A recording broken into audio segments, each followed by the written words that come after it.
Afternoon, folks. I'm Dave Canterbury with Self-Reliance Outfitters in the Pathfinder School. And what I'm going to do today out here at the Forge is I'm going to try to recreate an artifact from the Mastermyr find.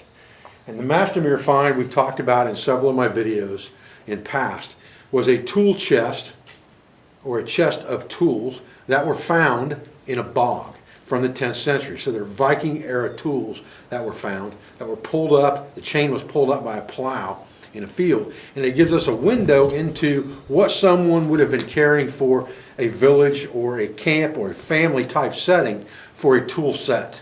And within this chest there was a trivet. There were lots of other cooking implements in here as well, chain hanging devices and folding grills and things like that, but these trivets were also found in there, and they're a simple Y trivet, and I think we're going to try to recreate that today. And I got to thinking about it a little bit, and I'm like, why would they really want a trivet? We use trivets nowadays really to kind of keep our pots and pans off the counter from burning mica tops and things like that when we pull them off the stove, or pots out of the oven and we set them on a trivet. Cast iron trivets have been used, for a long time to keep from burning wood countertops, things like that. But in this case, I believe the trivet was probably used to keep the pot from suffering from direct conduction on a cold ground and cooling the food too quickly. Also maybe to protect a wooden top from a wooden table of some type, to keep from burning that wood if you set a hot pot on it. And also possibly around a campfire where you could rake some coals over underneath that trivet and set your pot of food or your pan of food on top of that while you were cooking on a higher heat level in the fire itself. So we're going to try to recreate one of these trivets today. What I've got here is a piece of 1/4 inch by 8 inch stock, just regular non-high carbon steel metal. And I have measured over 5 inches and centered it, and I've cut in 5 inches, so I've got 2 1/2 inch sides and a 1 inch side here. That's 4 inches long, or 3 inches long. I'm going to draw this out, taper these both, and then bend it over, try to spread it out in the process, and we'll show you how I'm going to recreate this Viking era Mastermyr trivet as we go. Stay with me.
Okay guys, well here's our replica of our 10th century trivet from the book, the Mastermyr Find, an artifact from the 10th century.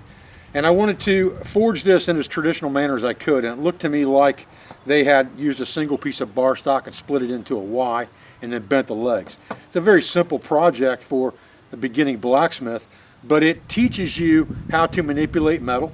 It also allows you to recreate things that were used in the past that obviously are still usable today, because we still have cast iron type trivets that are used in kitchens even today.